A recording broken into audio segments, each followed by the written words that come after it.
Good afternoon. Today is Monday, October 25th, 2010. I'm now ready to call the Student Senate General Assembly meeting to order at 12 p.m. First order of business, we will take an adoption of this week's minutes and agenda. I'll give you all time to look over this week's minutes and agenda, and then I'll take a motion from the floor to adopt it. Motion to adopt. Second. All right. Continuing on, we'll go with the guest welcome as well as a roll call of senators. We'll start off with our guests, starting with Pam and working our way over. Pam Vassar. Cindy Thompson. Back Costello. Is that me now? Yeah. Mindy Kinnaman. Dr. Wright, political science. Perfect. And now we'll also quickly run through our senators, starting from Maxwell, and working our way over. Maxwell Matide, Senator. Rochelle Hodges, Senator. Eric Mimbadi, Senator. Teresa Danto, Senator. Joseph Gideon, Senator. Josh Hall, Senator. Samuel Chagwe, Senator. Hector Ochoa, Senator. Jeremy Walsh, Secretary. Amir Bazadeh, Parliamentarian. Corey Paris, President. John Kohler, Vice President. Amir Chalian, Treasurer. Alicia Nichols, Senator. Gina Galanu, Senator. Zara Chaudhry, Senator. Alex Rionian, Senator. Rebecca Gatti, Senator. Sam Moulton, Senator. Chris Robbins, Senator. Hoi Sun, Senator. Wonderful. So now that I'm back from California with Katy Perry, who's now with Russell Brand off in some godforsaken country for their wedding, let's get straight to business. Thank you, John, for that acknowledgement last week in my absence. First thing that we will do is that we are actually going to have a switch in the agenda. We're going to move Model UN funding requests up, and then we'll go straight to the new student orientation and then continue on with the exec board, GPA requirements, and from there on, I'll go through with the rest of the meeting. Is there any problems with that? Wonderful. So I will pass it on to our treasurer, Amir. Model UN, the Budget Committee met with Model UN on Tuesday, and they are going on 3 trips, one in November, the other in February, and the last one in April. Today we are going to have them present all 3 trips to us, and we are going to vote on each of them separately.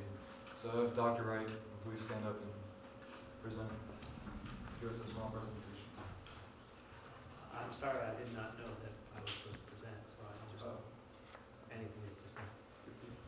Can you describe the trips that you're going to be going on? Can you describe what these trips are that you're going on? I'll leave it to I'm the president of all unit if you want to give a presentation. Well, the 3 trips are going on. They are to Chicago in a few weeks.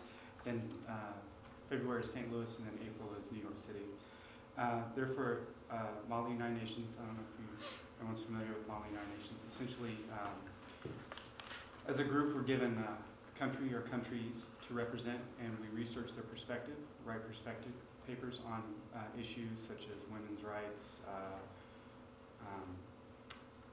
nuclear proliferation, you name it, any of the world issues that you hear about that the United Nations listens to now. We actually hear those same things, study the perspective of that particular country, and go to a mock United Nations as if it were the United Nations, as if we were delegates from that country, and write resolutions for those problems from the perspective of our country. And at the end of it, we come up with resolutions, we vote, all that. Well, New York is the biggest one and most expensive by a long shot, but we actually go to the United Nations itself and sit in the GA hall and vote, and just as if we were actual delegates from the UN. It's a huge learning experience, great leadership training, public speaking. Give you an idea, I didn't do any before I started Model UN. Now I speak at KU Edwards and for KU and KCK-CC. I've given speeches for them on how to start a Model UN team and what Model UN is in general, and then just in general for the political science department at KU Edwards, just in general what the UN is. Anyway, it's a huge learning experience for the students. Not only that, we win tons of awards. We bring back to JCC. Give you an idea, we compete with 4-year universities. It is a pseudo competition. Basically, they're judging you on how well you know your perspective of your country, how well you know your issues, and how much participation and how big of a leader you are when you get there. We have tons of awards. We compete with lots of universities, prestigious 4-year universities, and we beat them out every year. We're a very, very good team. And And plus, we have a mock model UN that we hold here. So local high school students make teams and come here, and they do exactly like we would do in Chicago or St. Louis or New York, but we hold it right here on campus. So huge education benefit for everybody and benefit for the Do any of the senators have any questions for Model UN for any of the 3 trips that they're going on? Okay, so if you could, Want me to step out? Or? No, you won't have to. You can stay, just Okay. abstain, or whoever else is in the model you need to abstain. And that goes for all clubs and organizations. If you are in a club and organization that is up for a budget request or consideration to become a club and organization, then you need to abstain from that. You need to abstain from anything that does take place or has anything to do with that club in order to keep your seat on the Senate, because it is a conflict of interest. so before we have voting started, could we have whoever's in Model UN not in the Senate, please step out for a second? They can stay. Doctor. Yes, step out. Okay. Thank you. We have a quorum. Okay, so Model UN has fundraised from Dollars for Scholars and the Metro Kansas City Model United Nations, and they've acquired money from social science and student life and leadership development. They have gotten $4,750 from fundraising, $4,000 from social science, and $12,000 from student life and leadership. But all this money together goes towards all 3 events, which is very costly for them. Students also have to pay $375 each for the 3 events. We are first going to vote on the November trip to Chicago. The actual cost for this is $11,090, or $693.13 per student, up to 16 students participating. Their request is $2,928, or $183 per person, up to 16 students participating. 55% of their money is going towards transportation, 7% towards registration, 38% towards hotel expenses, and the students will be paying for their own food. The Budget Committee recommends that the Student Senate funds 87% of the total request, which is $2,547.36, or $159.21 per person, up to 16 students participating. If you are a member of Model United Nations, please abstain your vote. We will now go on to voting, and all those in favor of this? Quorum. Okay, the quorum, 12. So all those in favor for this percentage, please raise your hand.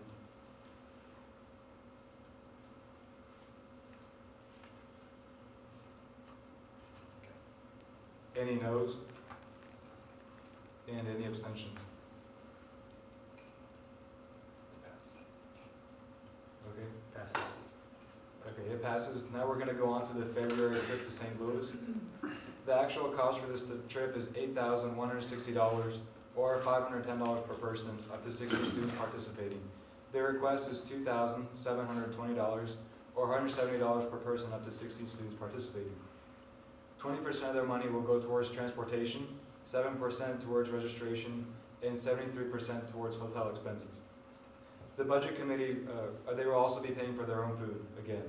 Their Budget Committee recommends that the Student Senate funds 86% of their total request, which is $2,339.20, or $146.20 per person, up to 16 students participating. And once again, if you are on Model United Nations, please abstain your vote. So all those in favor of this percentage, please raise your hand.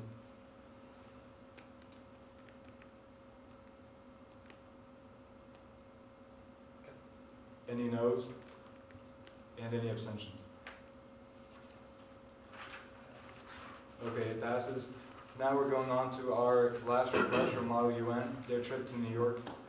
The actual cost for this trip is $23,750, or $1,484.38 per person, up to 16 students going. Their request is $3,008, or $188 per person, up to 16 students participating. 27% of this money is going towards transportation, 6% towards registration, and 67% towards hotel expenses. The students will be paying for their own food once again. The Budget Committee recommends that the Student Senate funds 91% of their total request, which is $2,737.28, or $171.08 per person, up to 16 students participating. If you're a member of Mali United Nations, please abstain your vote again. So all those in favor of this, please raise your hand.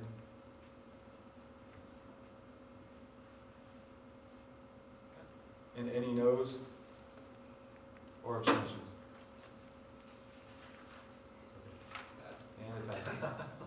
If you could please call Dr. Wright back in.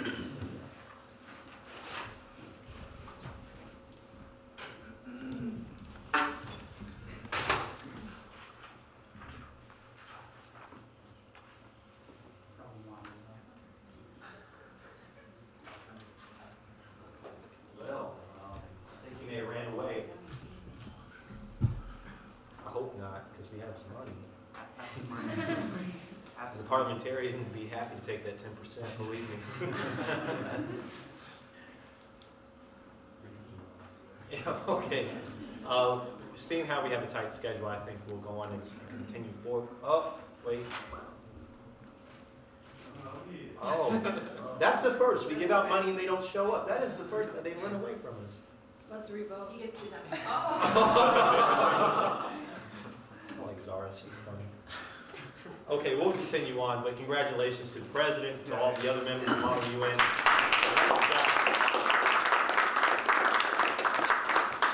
I expect for you all to make our school very proud when you're abroad on these 3 trips and bring home some awards for us to gravel on. Well, we've been 100% the last 6 years for one awards, if not the top award every time. So. You're almost as good as Student Senate. Yeah. Notice I said almost as good. All right, we'll continue on with the next order of business with our agenda with new student orientation, which is going to be very fun, very exciting. Well, it would be if we had volume. Oh, We still have a volume issue. would you like the lights off? Oh, the guy came to ask if you needed help with that, And did he do it? Did you send him away? one and more might have sent him away. I'm sorry? He asked if we needed help with it, and I said no, and he left. And that didn't Well, take we it. really did. Well, I could Okay, save now it. you can I get mean, less money. No. I've seen it. Have you seen it? Yeah. Okay, then you Well, can. I showed him today, Oh, did you? Yeah. but, okay, See, so we I guess can go we in. can do our questioning part and talk to them. We're here to talk to you about orientation at Johnson County Community College. And Cindy and I have been charged with leading a group of people on campus through sort of an exercise of trying to figure out what to do with orientation here. So we have some questions that we want to ask of you. And we had something we wanted to show you which may not work out. But in any case, you guys can help us a lot with your thoughts and opinions and just some general information about orientation, or what we refer to as orientation here. So our first question is, how many of you, well, Cindy, maybe you can tell them also what you do here at the college. Yeah, well, I work in the student services area on the 2nd floor. I probably worked with all of you at one point or another. I'm an information resource specialist. We, in the past, have done the new student orientation as a PowerPoint presentation where you come in, and that's one of the questions we're going to ask you. You come in and sit down, and we give you about a 45 to 50-minute kind of lecture kind of a deal. We've since redone that to a PowerPoint presentation that you actually listen to narration, and it's actually extended it out to about 55 minutes, okay? What we're here to find out from you all, and just to kind of capitalize it a little bit, is what we could do different, okay? But let's start first with some of our questions. How many of you did go through our traditional orientation that we held on the 2nd floor of the Student Center building on a walk-in basis? So we're looking at the majority of you, okay? And this is like audience participation time now. Yeah, we're looking Tell for us, I feedback. just want your feedback on it. What'd you think of it? You know, and don't think you have to only give us good comments. 'Cause No. Really, we want the gamut. And if you have good comments, we definitely want to hear those too. Well, I know I was out of state when I did the orientation. I did it through the video online.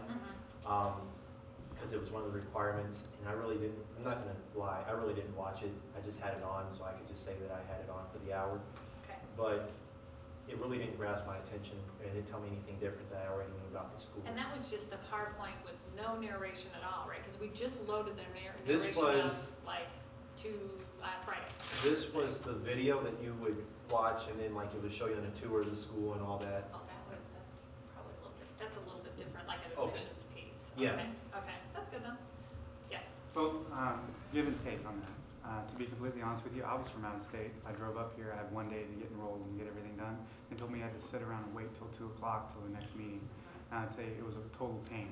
Though there was some useful information in that, the useful information could have probably condensed to about 3 minutes. And that's why one of the shifts we've done is to do it now so it's a rolling lab, just to give you a little feedback on that. Just so that you can come in at any time and listen to their narration part of it. But what you said about the 3 minutes has now gone to 55 minutes long, just so you know. Yeah. Does that seem kind of long to have to sit through an orientation for school? I mean, I don't really see how someone was going to retain all of that by sitting through an hour-long PowerPoint presentation. You know, after like the first few minutes, I haven't been through that, but I can imagine that after the first 5 minutes or so, I'd probably start tuning it out. Okay. With that being said, I believe when I went to this orientation, I was given like a folder with a bunch of information, and when during it, you're told to like pull out a certain something and look at it, and I don't know. I think it's more of just kind of useful tool. I don't know if it necessarily needs to be 55 minutes, but it definitely helps you see what's in the packet and then what the school all that. So. Oh, all kinds of hands. Go ahead. The only thing I found useful during the presentation was the technology section of it, how you access your StuMail, how you use the website, how do you enroll for classes or whatnot. That's the only thing I found useful for it. Okay. Who else had their hands up? I know, as John said, that folder, that's where I've referred most of my information to. That new student packet that we gave you with all the resources and that on campus. Because you forget stuff that you see sometimes, and Sure. having something to refer to is really helpful. I was just curious with this new one, is it a video that's going to be, you said it's like a video on the, is it going to be presented in the same room? What we're doing right now is like I said, we've switched it to a PowerPoint presentation with narration, so you listen to it in the same room. It's a rolling lab. That's why all the computers that are in the back area, the student center, are now gone. They're in the lab area. But what we're working on right now is to try to almost reformulate it completely. And so that's what we're kind of looking for feedback from this group of students here. We'll get to that in a minute about how we can improve the process. So people will be going through it individually instead of as a group? Right, yeah, so right now, yeah, exactly, right now, it's available online, actually, with the narration, so you can type in new student orientation, on the search engine from the homepage, it takes you to a broken link, but then it takes you to the correct link. And then, yeah, so you can do it from your home, or wherever you're at, or you can come into this now, what we're considering like a rolling lab, so you don't have to wait till the top of the hour anymore for that presentation. See, and with this new one, will there be like parts that you can maybe skip over if it's something you already know? That's sort of how we have it now, where we have menu options off to the side. So if you're not a veteran, you don't have to listen to the veterans. If you're not as interested right now in career development, you don't have to listen to it. So there is a menu option, and then you can always refer back to it if you need that additional information, at your leisure, I guess. Okay, for those of you who didn't go through an orientation, how did you learn the mechanics of being a student here if you didn't go through the orientation process? Yeah. Ask the counselor. Okay. Exactly. Academic counselor. Okay. Others? Yes. A former student told me about how to go through. And I am an international student, so I only got the packet. So I had a very hard time. I had lots of questions. What should I do? Where can I enroll? Our counselor meeting. I didn't know anything about it until I was here. And I came in 1 week before enrollment. So I had to do everything in a pressure. So without the former student, I would have been lost. So, yeah. There's an orientation day for international students, and I attended that. But I felt like there weren't enough information on how to enroll and the process of the school, as well as the description of the school overall and what it offers. There were more information about your visa status and other health issues, but not as much on the process of how to be a student. we do have a kind of a disconnect with, because we do have the international student orientation. We also try to get the international students to do the new student orientation as well, but sometimes I think there's an impression that once you've done your international student orientation, that's all you need to do, but they don't go into that information through that. Okay. I think something that might be helpful in your rolling lab that you're talking about would be to include a mock registration so that during this time you can familiarize yourself with how to register for classes on Angel, how to sign up and drop and add those, and maybe have them work through a few scenarios like that to get the flow of We how this almost is take done. it to that point. We do show you now, we've got screenshots, so we do show you now how to do a credit class search and that. I'm not sure, I don't think we do the actual enrollment process where, you know, you're, You can add and I drop can't remember classes. now. Yeah, we click on your easy tab, student guide, blah, blah, blah. I'll have to check, I don't think we went that far into it. Yeah. I'm thinking a great way to probably further prolong a lot of this is the logistics of everything with enrollment and with everything that we do with the Easy Tab and the credit course information. I think that should be done in person. I think that should be more personal, but I would like to know in the beginning when you do have an orientation video, what is it that's going to draw in the students that would really bring them to say, Johnson County Community College is the perfect place for me. This is home. This is where I want to be. This is where I'm meant to be. That's kind of what we're reviewing right now. That's what we're trying to pull almost, I guess, we're going to call it almost like an admission/orientation navigation sort of thing. We don't know what that thing is yet.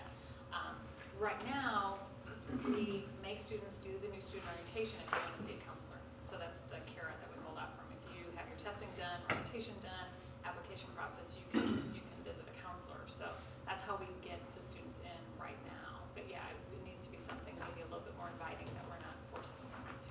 Oh, yeah. Yeah.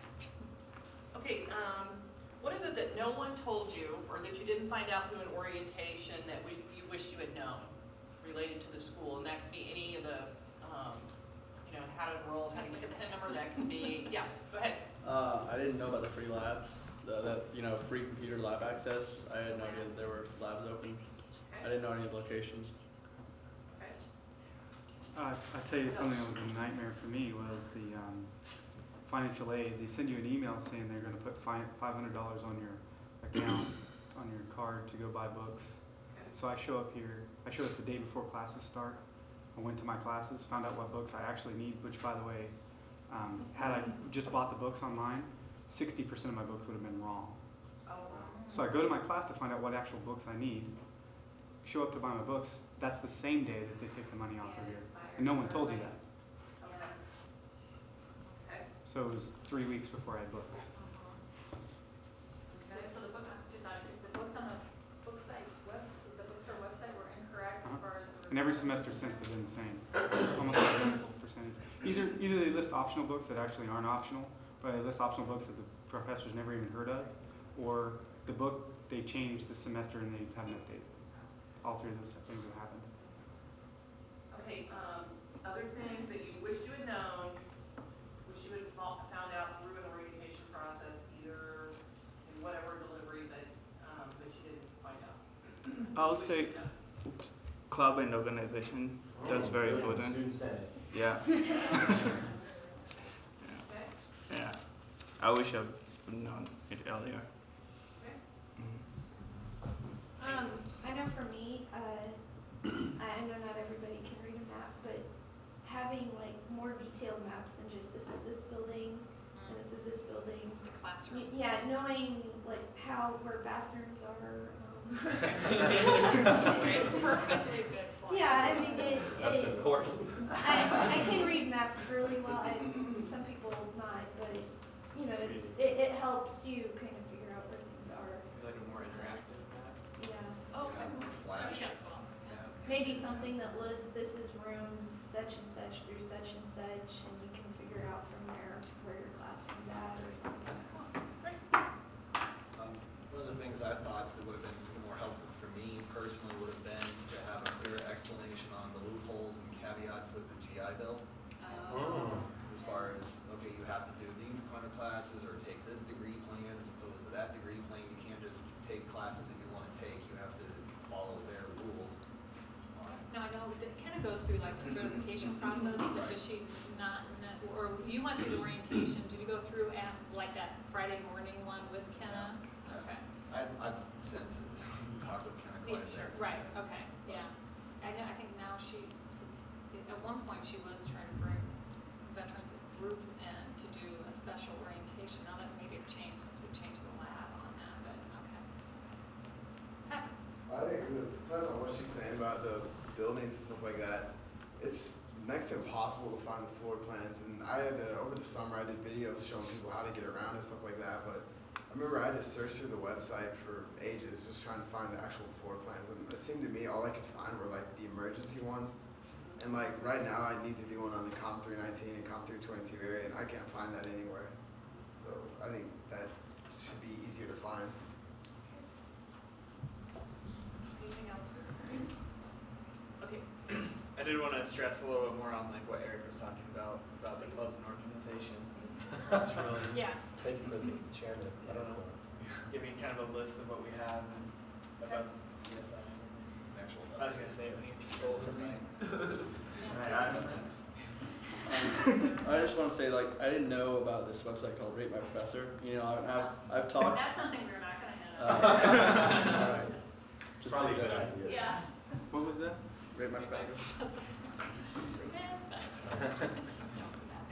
Okay, so you kind of heard about, or have maybe experienced what orientation has been like before, or is currently, what orientation is currently like now. Tell us what delivery methods, if orientation were revamped and redone, what delivery method would be the optimal delivery method to receive information about orientation, or about the school through an orientation? I think that what particular method maybe wouldn't be as important to someone like me as it would be a variety of options. I'll give you for instance, if I had a 6.5 hour drive here to enroll and plenty of time to read. So if someone would have handed me that packet, which was useful by the way, and I could have read it on the way home, it would have been saved me. I had to wait basically 2 hours and then sit through the thing for another hour, so it put me back home at 11 o'clock at night as opposed to 8 o'clock.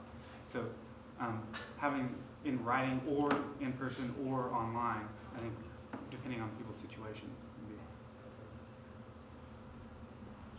Okay. Other delivery methods that would be preferred?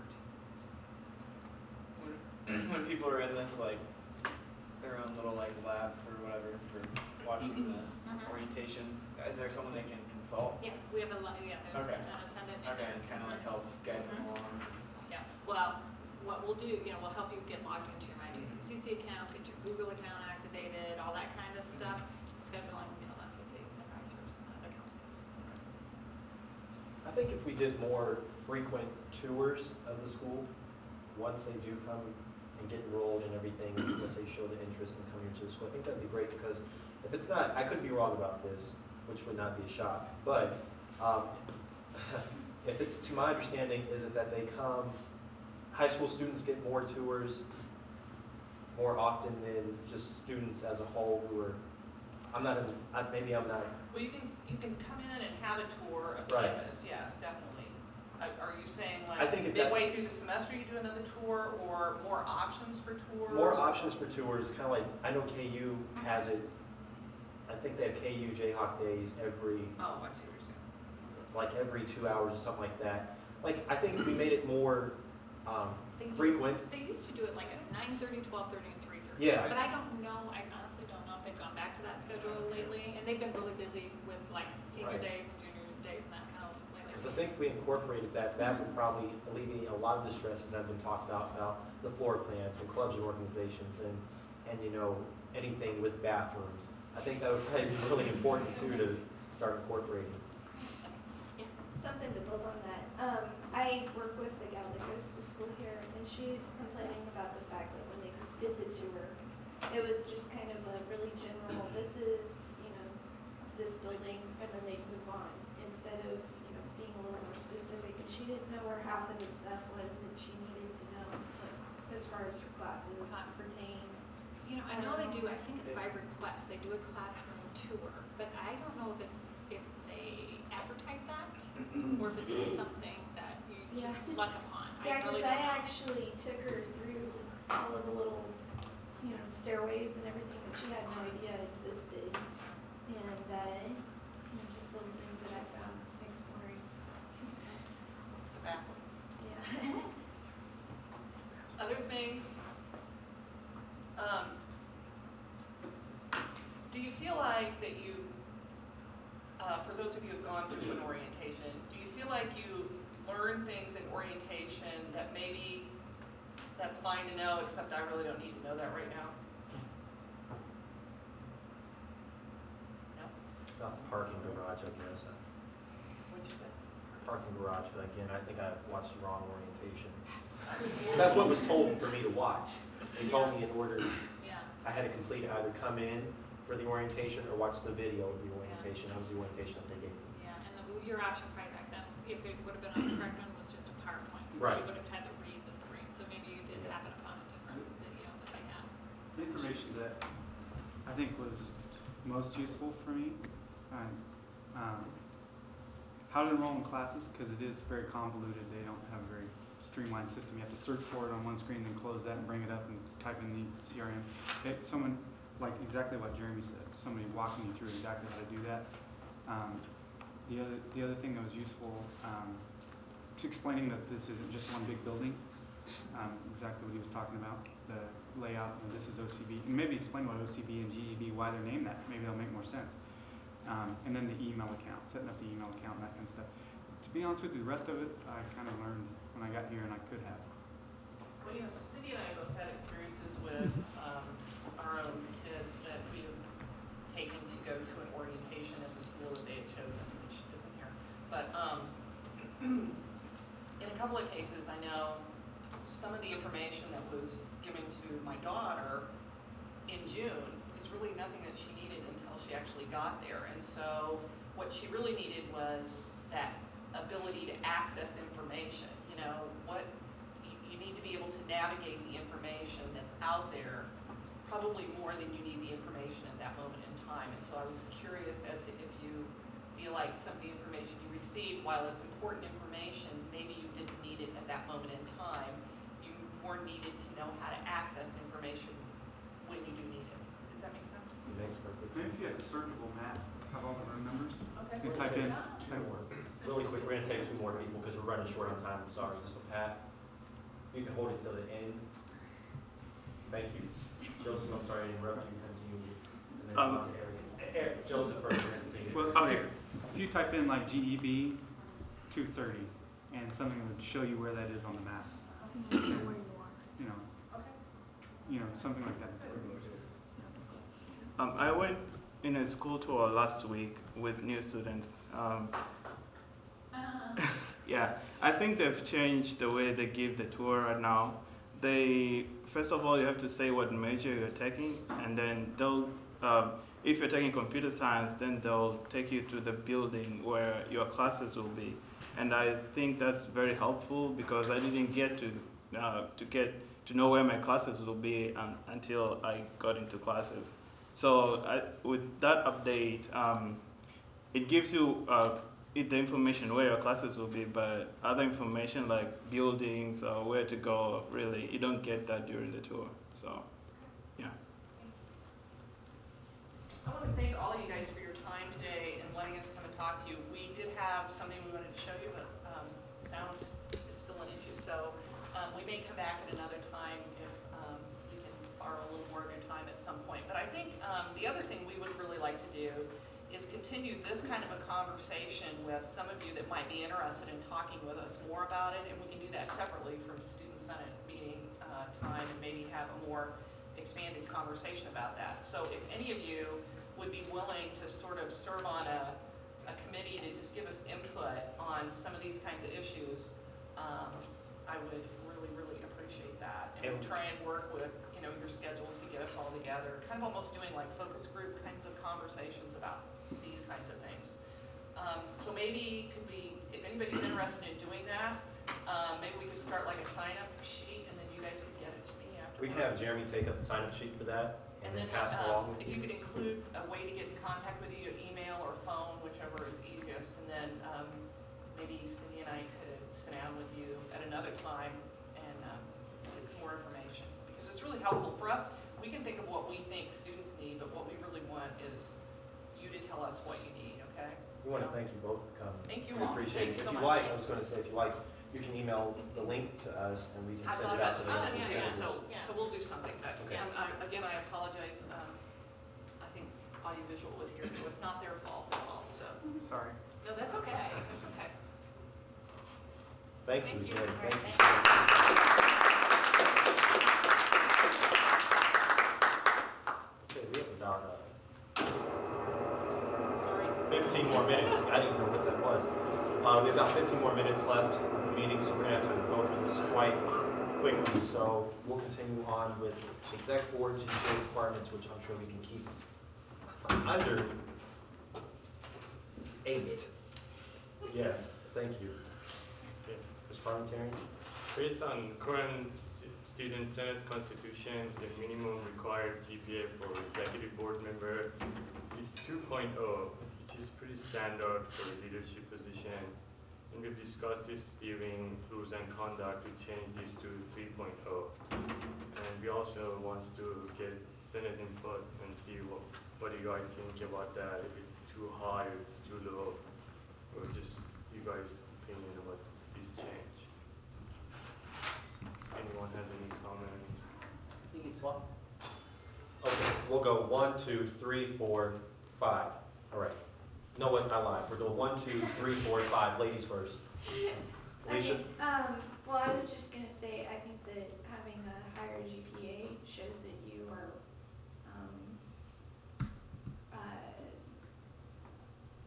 what was I gonna say? That you're more determined to get things done. Because 2.0, like you said, is kind of a general thing. Do that for scholarships, and it doesn't set you apart from anybody, really. I think it's a great improvement from the 2.0. I would even say maybe like for a leadership position, like at least a 3.5, because some organizations like the Honor Society or Phi Theta Kappa, which I'm an officer of, you at least need a 3.5. And it just really, it establishes you as like a leader. You know, you should have a higher GPA than everybody else. And it really, I think it boosts your credentials and establishes your, like, you know, like she said, you're seen as more serious, more intelligent, more dedicated. So I think it's a good move. Is that just for exec board? Yes. Okay. Oh, so it's all right if it's us. Just making sure. Hit list. Sam, and then Teresa. It's pretty much all said, but what Sarah said, it's true. I think it should be a little higher. Okay. Because most of the, like the honors program, Phi Theta Kappa, requires a higher one. And I think the Senate, as it is in charge of most of the stuff that's going on in the community, in college, should be a high degree. So, Teresa? No, I just thought that with a higher GPA, you know, it kind of shows that you are able to juggle your school studies and really, because it is a big responsibility to be in the It's a board. huge responsibility. It's hell, this job that we have. Have you seen this face? I mean, look at us. We're getting old. Joseph, if I could cut in just really quickly. I told this exact same thing to the executive board earlier last week, and I think they will all vouch that we had a pretty healthy conversation about it. I'm all for raising the standard, all for raising the bar, completely for it. But when we start raising the GPA, it starts messing with things. One thing, if we raise the GPA for executive board, I'll tell you what it's going to mess with. It's going to mess with scholarships. The other thing it's going to mess with is going to mess with transfer credits. Last semester, as a matter of fact, Amir, both parliamentarian treasurer and the vice president, and some of you in this room can vouch for this, we had an officer who had a low GPA, who had a nice GPA in another state. When she transferred over, it was much lower because of the credits transferring over and what was accepted and what was not. And then on top of that, when she tried to run for an executive board position, it made it very difficult for her to do it. So when she was at the position level that she was at, on top of having the GPA that she had, it did not count against her leadership, it did not count of her ability to lead or to govern. It counted against her because of her decision to transfer. I don't want that to ever be a problem from someone who can make a great president, vice president, treasurer, parliamentarian, or secretary for this campus because of a simple ability to transfer over and the credits don't change. Another problem that it's going to end up coming and having is that you'll have a lot less people, guarantee it, in Senate, because all of you are the ones who take our spots. You have to hold the student senate position. You have to be a student senator for a year in order to be an executive board member.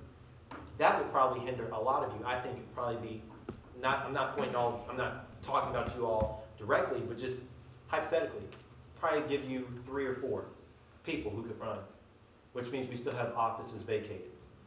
Not only does that happen, I'm here, I think I have 20 hours a week here at the school. John, you have about 15. Everybody else, Amir, Jeremy, Amir, I think that's about another 10, 15 for them as well, on top of class loads. Let's not mention that people have a lot of extenuating circumstances that happen. And I think that if we're going to change this, not that I'm against it, but I think we have to completely and fully think about all the repercussions, all the pros and cons that can happen with this, because I don't want to see our government, I don't want to see our Senate hindered or weakened by the process of trying to make something far more than what right now we can handle. I'm done. Joe? Well, I actually want to echo a lot of what Corey said. And I've been out in the real world, and I'll tell you this, it's a saying and it's true. Most A students work for C students. The reality is those of you who stay busy and do things may not be able to get straight A's, may not be able to get A's in classes that if you spent 15 more minutes and you would have gotten an A. It's because you're busy doing things like this. Because you don't have straight A's doesn't make you a good leader, it makes you a nerd. The reality of the situation, I'll tell you right now, I couldn't be on the Senate. I have 174 credit hours. I went to the University of Texas. I was more interested in my fraternity and beer than I was school. And that's the truth. And I come here, I've been a 4.0 student since I've been here, but I wouldn't be able to sit on that board. Max? Thank you, Joe. I would echo what you said, but to some extent, having a 3.0 might be a little bit too high, but something like 2.5 is reasonable, because you don't want to put your standards too low. It's sending a wrong message to the other students. So if you put your standards somewhere that's reasonable, it allows other students to be very active in the institutions. So something like 2.5 is more reasonable, like maybe a 3.0 or 3.5. Those might be an exclusive club. So 2.5 is more like a reasonable number that anybody like who's willing to do the work is able to achieve that. So I agree. It's more reasonable. Jeremy, and then that'll be the last comment. We have to move on, and we'll table this for next week, and you'll get more time next week, because I don't think we have anybody else coming in. I promise you that. All right, thank you. I just wanted to say that I think that also with raising it maybe to 2.5 would probably be an acceptable balance here, trade-off on it. Also, in doing that and changing that, we also should probably change the verbiage here to make sure that we include or give us a way to look at the difference versus an institutionalized GPA and transfer GPA, so we can weigh those different options. So you're not just, like as it's written right now, it's just a cumulative GPA. So there's no differentiating between transfer GPA, institutional GPA. So we need to make sure that if we do go and change that, we put some clause in there to be able to account for whatever the situation may be. And I agree with everybody, and I want to see us all succeed. I want this to be probably one of the most prestigious student government associations in the state, let alone the country. But I think that we should raise the standard, but I think we have got to be very, very smart about how we do it and very fair about it. So with that said, I'm going to motion that we table this discussion to next Monday, Mr. Parliamentarian, with your permission. Someone second me on that. Second. Thank you. And we'll move on really quickly through the rest of the announcements. I'll go to you for the we'll go to exec board announcements, and then we'll continue on, and maybe we can squeeze in an open forum here. I have green at 1 to 2 today. I don't have any announcement. Okay. Jeremy? We're still doing PR at Wednesdays at 2 o'clock. I've only so far had one person show up in attendance. I've had several people say that they're interested, but nobody's actually done anything or made any commitment. If you want to, we can still participate in an offline status where you still get know what's going on with emails and stay included with all of that. And there's still plenty of extra work to do outside of that. So I would like to see more people either actually show up or tell me that they would want to participate in an offline status and get you included with that. That's all I have for that. John? Enter Club meets on this Wednesday from 4 to 5. If we can have Rebecca talk in open forum, that'd be great about our Senate project. Yes. John, tell me your location because you're not in the same spot. Oh, yes. Rainier Center, 145 is the new spot. Yeah. Budget committee meets tomorrow at 1 with Campus Crusade for Christ, and I will have snacks, so be here. This week we will have no service and fundraising committee, as we have not had last week or the week before, because we are having our first service project on Friday. Yes. Woo!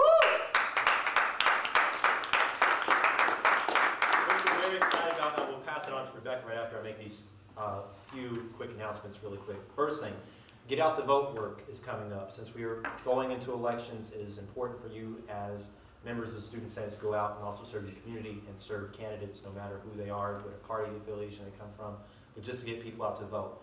I need at least 10 senators, including executive board, to go out and get out the vote work as soon as possible. If you can get with me by the end of today, first thing tomorrow, I'll send out another email. There's an email sent out last night. Let me know about that. Second thing, Student Senate has been putting on candidate forums with candidates running here in Kansas. We had Senator Sam Brown back, U.S. Senator running for governor here in Kansas, along with former governor of Florida, Jeb Bush. Here a couple of weeks ago, we're having Tom Holland, who's a state senator out of Kansas City, Kansas, and Kelly Katola, whatever. They're both running against Senator Brownback and Jeff Collier, and they're going to be here on Friday. It is mandatory for every senator and exec board member, unless it has been previously taken care of from 3 people who I know, to be here on Friday in Craig Auditorium to be at the town hall for Senator Holland from 9 to 10 in the morning. I say that again, 9 to 10 in the morning. Yes, Josh. I have class already taken care of. Other thing, anybody else notice what I was doing up here the entire time? I was texting the entire time. This goes along with trying to prove a point to the rest of you. We have to start leading by example. Past couple of weeks, there have been some instances where this Senate has not acted professional. I will not stand, and I will say this in front of anybody, I will not stand for the Senate, any member of the Senate, especially from this executive board, to act unprofessional at any point in time, at any time period whatsoever, whether any of us are here or gone. It won't be tolerated. It should not be tolerated. You should act on your best behavior. You should be civil, and you should act like you have some sense and treat other people like they have some sense as well. We are a family. We stick together through thick and thin. You can have your disagreements, but you say it in the right way. If there's a problem that you have with somebody or with something that's said and done, you bring it to us or to Mindy. But not for the rest of the country to watch this and see this happening and laugh at us as a joke and mockery of the entire Midwest. On a lighter note, Rebecca, why don't you go on and talk to us? I did hand this out last GA, but some of you did not sign up for a shift. It is required for you to sign up for at least one shift for our event on Friday. And some of you did say that you're going to be here the whole time, but did not sign for a shift. You do need to sign for a shift. So I will send that around. If you have questions, please, I'll hang out here for a little bit if you have any questions. I can be easily reached by email. Hopefully you guys all have my email. Or I will be glad to give you my cell phone number. I really need to get people on board with this, okay? So I'll go ahead and pass this around. And also make sure you get with Jeremy for get out the vote work. and Sign up for the orientation.